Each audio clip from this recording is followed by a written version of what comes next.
Katatapos lang ng printer ko. Nakakain na rin kami. And nandito pa rin kami sa kubo. Ayan si tatay ay may ginagawa dito. Tingnan nyo. You know. Nag-aano siya. Nagbabalat siya ng nyog. Ay, super inets. Dito ba ako papesto? Ang inets. Yan o.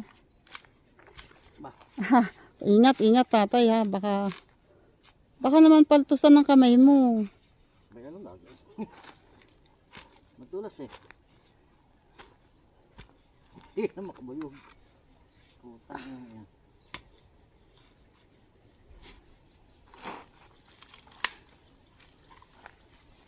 Ingat, baka lumapli sa'yo. Yun. Laki ba naman? Nang kuha. Unti-unti lang. Akala mo, ikaw 26 pa rin. Nakakaalpas na. Ang laki ba naman ang kuha agad? Maliit lang.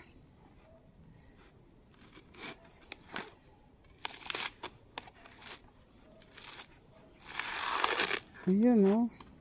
Malaki yan. Malaki yung nyog. Oh.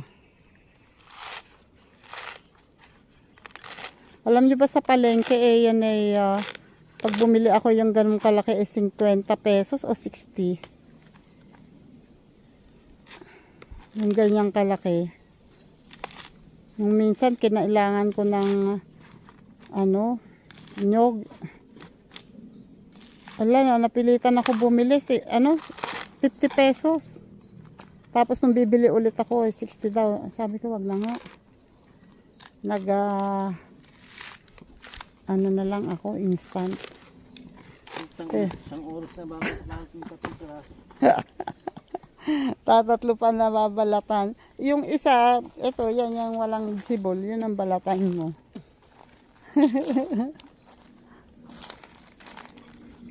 Babalatan ko rin yung dawat.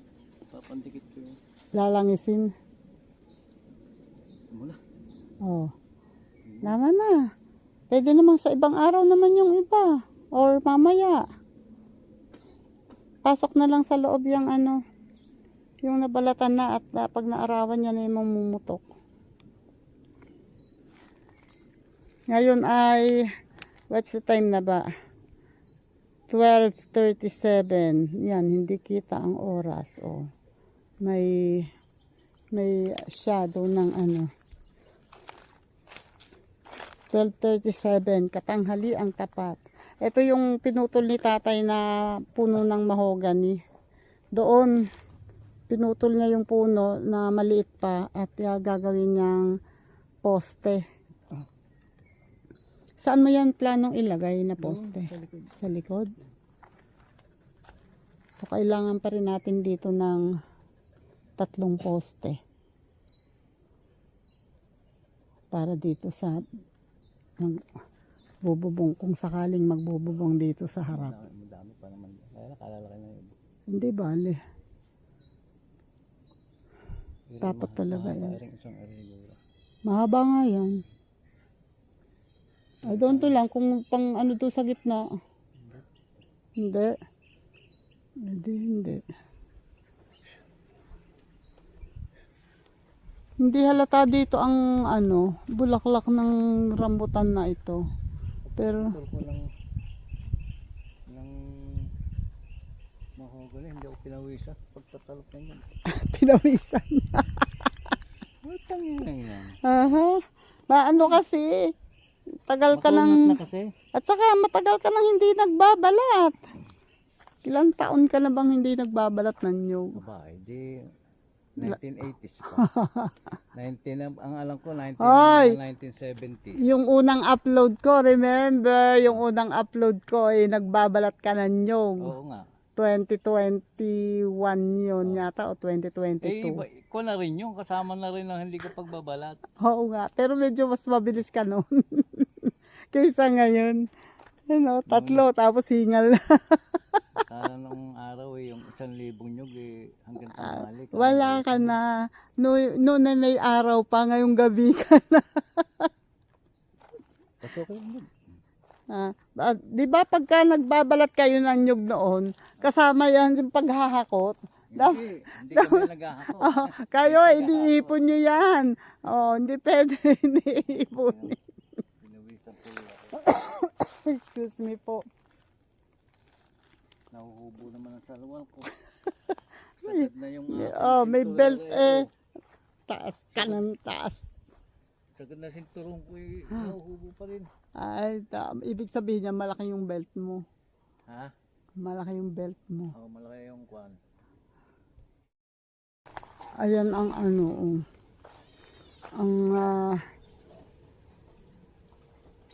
paminta. Ayan, natuyo na ang dahon. I don't know lang kung, ayan, natumidilig ni tatay Ayan, basang-basa yan. Hindi ko lang alam kung ito ay sariwa pa. Sariwa ang sariwa ang sanga. Yan puno sariwa pa, pero I don't know lang yung kung makakabawi. Sana makarecover siya. Sayang, ang laki-laki na. Alam niyo ba, nakukuha ko dyan gamit namin ng buong taon. Gamit namin ng buong taon yung nakukuha ko dyan. Ngayon, wala na akong kukuhanan, kundi yun na lang. Mahina naman yun mamunga. Ewan ko lang ngayon dahil napatanggal ko yung sanga.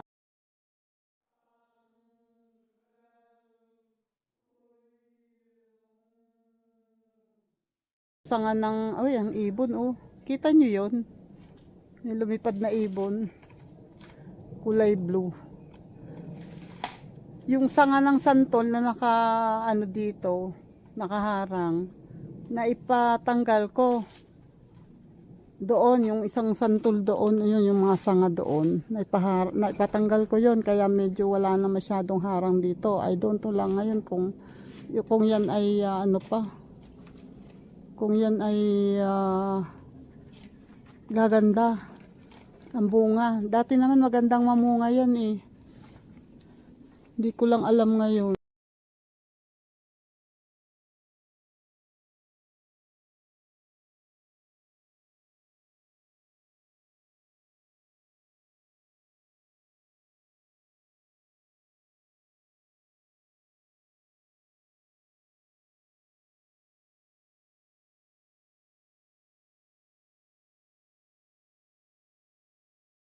Tatay nagbibisita rin ng kanyang sitaw. Ito naman ang saging. Ang ano bang tawag yan? Latundan. Pero hindi pa, payat pa siya. Maybe next month pa yan. Nasaan na ang sabadito? Ay, may aso. Ito yung aso nangangain ng manok. Kaya siguro dito parang may daan ng tao. Aso yun, dumadaan dyan. Yung aso. Ayun ang saba maliliit. Maliliit pa. Ayan na naman ulit. Uminit na naman. Wait. Babalik na ako. Ay tatay, meron pala dito tatanggalan ng puso. Ayun. Ay, pwede pa palang hindi tanggalin. Ano ba yung bungulan? Ha? Bungulan. Maski pa paano may bumubuwig naman. Ayun ang paminta natutuyo Ito yung bagong tanim. Ayan, lanta. Natutuyo siya. Pero ito, medyo okay. Ito yung dati Dati na to. Natabas. Musbong. Malalim-lalim na yung ugat niyan. Pero ayan nagsasuffer na rin. Sobrang init kasi. Halos sa January, February, March, April, 4 na buwan na halos na walang ulan. Mabuti sa bayan. Ang ganda ng ulan nung nung Sunday sa bayan. Talagang dilig ang halaman doon. Kung dito gumanon. Kung dito umulan ng ganun sana. Meron din dito palang saging Malapit na din yan. Ay, may bunga pala yung langka doon sa taas. Mas malaki yata yun.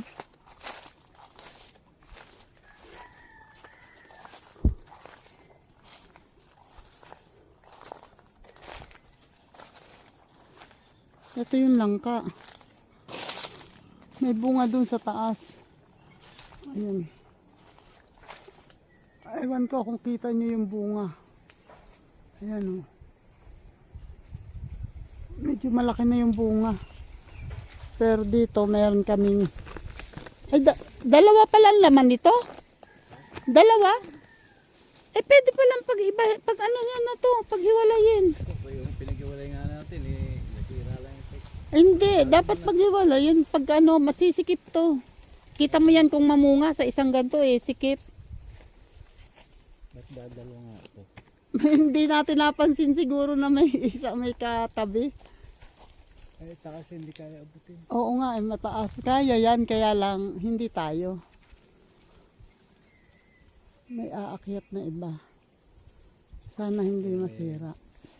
Yung sabi ngayon, kaya Oo nga Inilip ko doon kanina. Parang ang liliit tingnan pag nandun pero dito maganda naman kasi mangga naman, kaliliit pa rin. Nasa tuktok.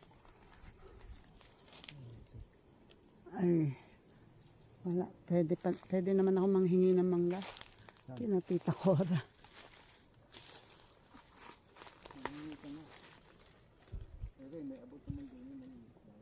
Oo. Maliliit pa. Ayun ang saging sa kabila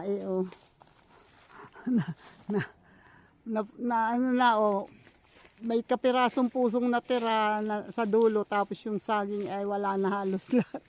Nahinog na lang nahinog. Ayun pa yung isa Ito mo, ang bunga ng nyug Oo, niliit. Tsaka ko Tuyuin. Tamo yung mga... Ayun, medyo malaki pa yung may puso buko na doon. tutuyo. Sa kabila.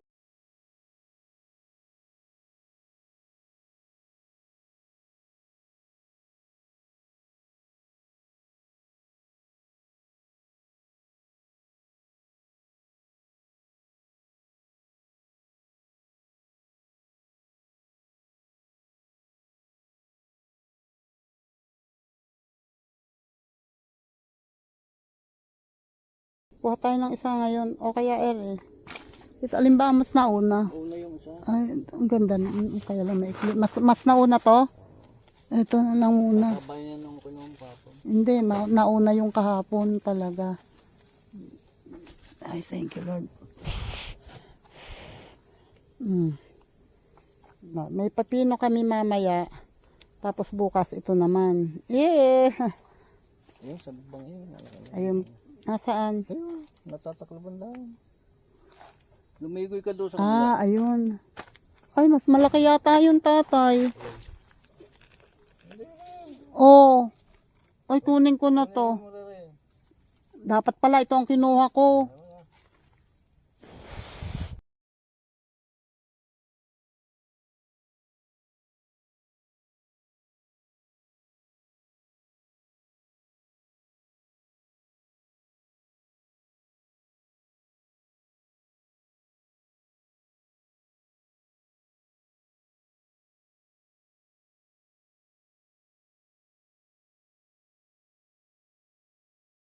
So ako naman ay tingnan nyo may 4 na nyog akong nakita.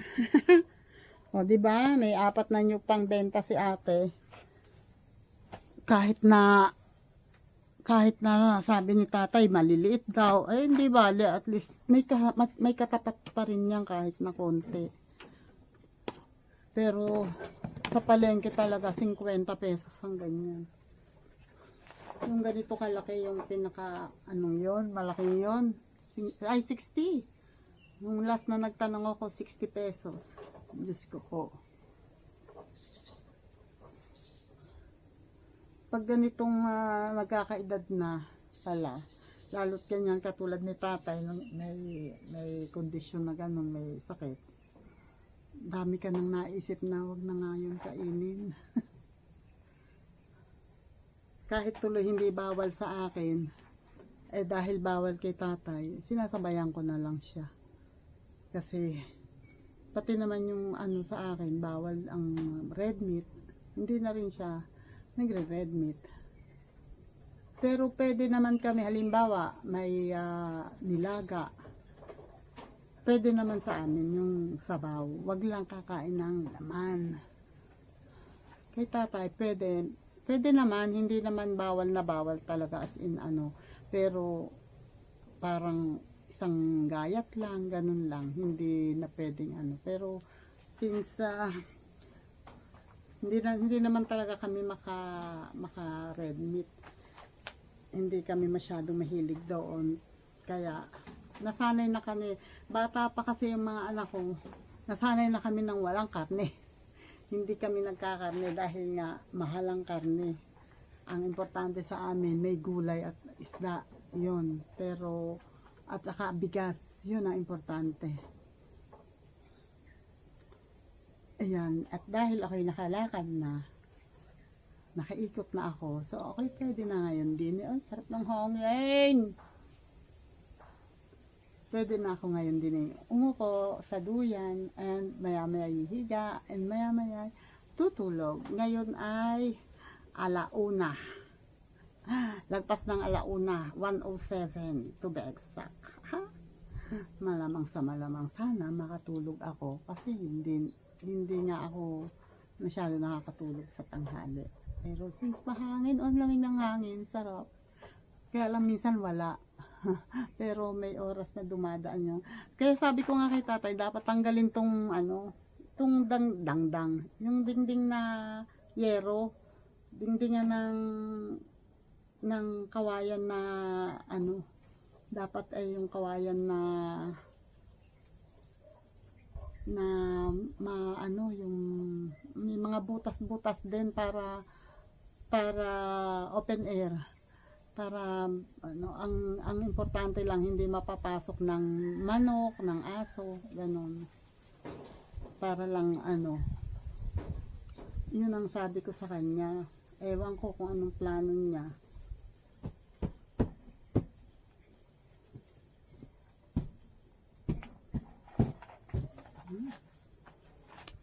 Sa ngayon hindi pa namin alam, hindi ko nga alam kung anong usapan nilang magkapatid. Kahapon sinabi na naman nitong kapitbahay namin na nandyan daw yung developer. Ayan, sabi daw pupuntahan daw si tatay, kakausapin si tatay, kasi nga gusto nga nilang bilhin ito. Ngayon, hindi ko alam, kasi although nakikiusap ako na sana at nagpe-pray ako na sana wag ibenta, pero syempre kanilang lupa ito, sila rin ang masusunod kung anong gusto nilang gawin. Hindi naman ako pwedeng manguna kung ano yung desisyon, pero kung ako lang ang tatanungin, hindi ko ibebenta, kasi unang-una di naman nila kailangan ng pera, lalo na yung kapatid ni tatay, yung panganay nila, hindi naman nila kailangan ng pera kasi successful na yung mga anak niya kapitan ng barko yung isa, nurse sa London yung isa, so wala naman pareho silang pensyonadong mag-asawa, parehong retirees, so hindi nila kailangan ng pera. Kumbaga, kung gusto na nilang kasi mahilig silang mag out of the country, so kung gusto man nilang pumasyal, may pera sila para sa pangpasyal, kaya hindi masyadong kailangan. Kaya lang, yun nga, sila rin ang magdedesisyon nun, kanila pa rin ang desisyon. Pero malaking bagay kasi itong napupuntahan ni tatay, malaking exercise sa kanya. Ang laki ng inilakas ni tatay buhat noong nag-retire siya. Nung nagwo-work pa siya, mahina siya. Pagpupunta namin dito ng Saturday or Sunday, nagpapahinga pa siya. Pupunta lang dito, buhat dun. Minsan sa amin kaming likod dumadaan. Bago makarating dito, nagpapahinga siya. Minsan pag pauwi kami, bago kami makarating doon sa amin, magpapahinga siya. kahit doon kami dumaan, sabi ko, dito na tayo dumaan sa labasan para magta-tricycle tayo para malapit lang ang lalakarin natin. Kahit na doon kami dumaan, basta pagdating doon sa nagpapahinga siya. Hindi niya kayang idiretso ng lakad hanggang labas. Pero at ngayon, nagulat nga ako nung minsan. Dati, pag may isang sakong, ano ba tawag yun? Saging. Ako ang nagsusunong palabas. Ako ang nagtsatsagang magdala kasi nga, feeling ko hindi niya kaya. Dahil nga, yun nga wala siyang dala, nagpapahinga pa siya. Pero nung minsan, nagulat ako, pinasan niya. Sabi ko, sigurado ka bang kaya mo? Oo. Kaya daw niya. Naidiretso na hanggang labas. Wala siyang pahinga, hindi siya nagpahinga. Sabi ko, umahanga na talaga ako eh. Malaking bagay talaga yung exercise. Kaya kayo dyan, yung mga laging nakaupo sa office, laging nakaupo sa gadgets, sa harap ng gadgets, naku, subukan niyo yan. Magpababa kayo ng timbang, mag-diet kayo, tapos sabayan nyo ng exercise. Hindi na yung sa ano pa man hindi na yung para magpaganda, magpa-sexy, hindi na yun kundi para sa health. Malaking bagay yung hindi ka overweight, tapos may exercise ka, malakas ang cardio, malakas ang resistensya. Napakalaking bagay, ang laking regalo na yun sa'yo. Malaking blessings na yun. So, kung ano nyo lang, kahit ako dati, alam ko, kayang-kaya ko na although may sumasakit minsan, itong ibabaw ng paa ko, ngayon hindi masyadong nakabukol, pero meron pa rin, mayroong maliit. Pag yan, sumasakit, bumubukol yan. Pero kahit ganun pa man, yun nga, medyo malakas ang katawan ko kasi may exercise dito kahit paano, di ba, nakikita nyo dati, nagtatabas ako rito, nagtatanim. Pero iba pa rin yung diet at exercise, iba pa rin talaga. Yun nga lang, dahil nga siguro sa edad, medyo minsan may sumasakit na sa tuhod, yun nga yung paa. Pero nakukuha naman sa exercise. And hopefully sana by God's grace, sana mawala na itong mga sumasakit na to sa paa. Okay, at ako ay mag-e-end na dito. Itatapusin ko na aking vlog kasi papahinga ako. At maya-maya pa naman kami uuwi. Kaya maraming salamat ulit sa mga sumasama sa akin. Ako mamaya may mga gagawin pa rin naman ako. Mamaya didiligin ko ulit itong loob kasi ito nga ay tinambakan ko para pinapatag ko. Although na medyo patag na, kaya lang iba pag nadidilig. Kaya mamaya didiligin ko ulit to bago kami umalis. And yun, may mga gagawin pa rin pero saka na lang mag-vlog. Okay, maraming salamat ulit sa inyong lahat. Sa mga pumupunta sa aking channel, salamat. Sana sa mga hindi pa nakasubscribe, mag-subscribe na kayo. And wish ko lang sana naman yung mga sinasabi ko, sana nakakatulong ako. Sana kahit papano meron ako na ituturo, may natututunan kayo. Kahit papano, yun lang naman ang hiling ko na sana dahil wala na naman ako masyadong kayang gawin, hindi na katulad ng kabataan, pero yun lang ang hiling ko kay Lord na sana dugtungan pa yung buhay ko para sa munting paraan ko man lamang kung ano yung kaya kong ma-share ay makapag-share pa ako. And thank you. Bye. Bye-bye po. God bless. And thank you po sa lahat ng mga nakasupport. Sir Jerry Stoy TV, shoutout po dyan. Bye-bye!